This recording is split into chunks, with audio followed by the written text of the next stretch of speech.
রাজশাহী বিশ্ববিদ্যালয়ে কোনো আওয়ামীপন্থী ডিন ও শিক্ষক প্রবেশ করলেই তাদের বেঁধে রাখা হবে বলে হুঁশিয়ারি দিয়েছে রাকসু নেতারা।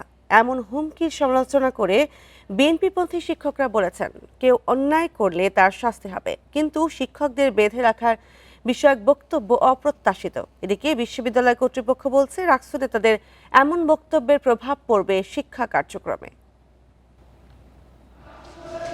সম্প্রতি রাকসুর সাধারণ সম্পাদক সালাউদ্দিন আম্মারের একটি বক্তব্য নিয়ে ব্যাপক আলোচনা চলছে ক্যাম্পাসে।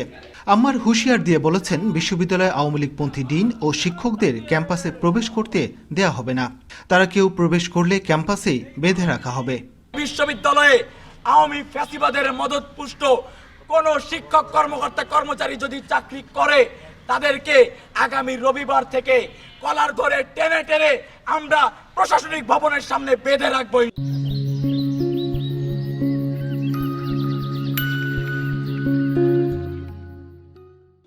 এমন বক্তব্যের তীব্র সমালোচনা করেছেন বিশ্ববিদ্যালয়ের শিক্ষকেরা। বলছেন, এমন হুমকি অপ্রত্যাশিত। একজন শিক্ষককে একজন ছাত্র তো বেঁধে রাখতে পারে না, এটা কোনো শিষ্টাচারে পড়ে না। কোনো শিক্ষকের যদি কোনো অন্যায় অপরাধ থেকে থাকে, সেটা প্রশাসনিকভাবে ব্যবস্থা নেওয়া হবে।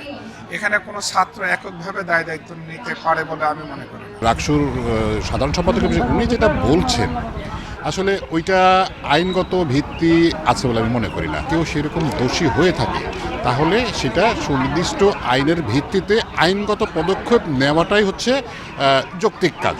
বিশ্ববিদ্যালয় কর্তৃপক্ষ বলছে, বিষয়টি খতিয়ে দেখা হচ্ছে। শিক্ষকও তাদের উদ্বিগ্নতা জানিয়ে ব্যক্তিগতভাবে আমাকে জানিয়েছে যে আমি মনে করি রাকসু তো একটি বডি, তার সিদ্ধান্ত নেওয়ার একটা প্রক্রিয়া আছে। সেটি কি সেই সঠিক প্রক্রিয়া মাধ্যমে এসেছে কিনা এ ব্যাপারটি আমি নিশ্চিত নই। আমরা হয়তো জানতে চাইবো আর কি। ক্যাম্পাসে শিক্ষার সুষ্ঠু পরিবেশ বজায় রাখতে সকলকে সংযত হওয়ার আহ্বান সংশ্লিষ্টদের। Mustafizur Rahman, independent news, Rajshahi.